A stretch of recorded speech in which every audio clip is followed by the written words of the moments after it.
Hello guys, in this video I'm going to show you how to archive an article in Instapaper. The first thing you need to do is enter the app. Once you are done with that and you are in the home page, you can just press on an article here, and after that, if you want to archive it, you can just look in the top of your right corner and press on the box symbol there.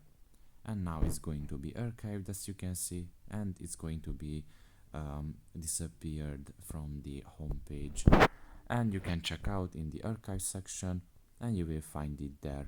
And if you want to get it back to the home page, you can just unarchive it.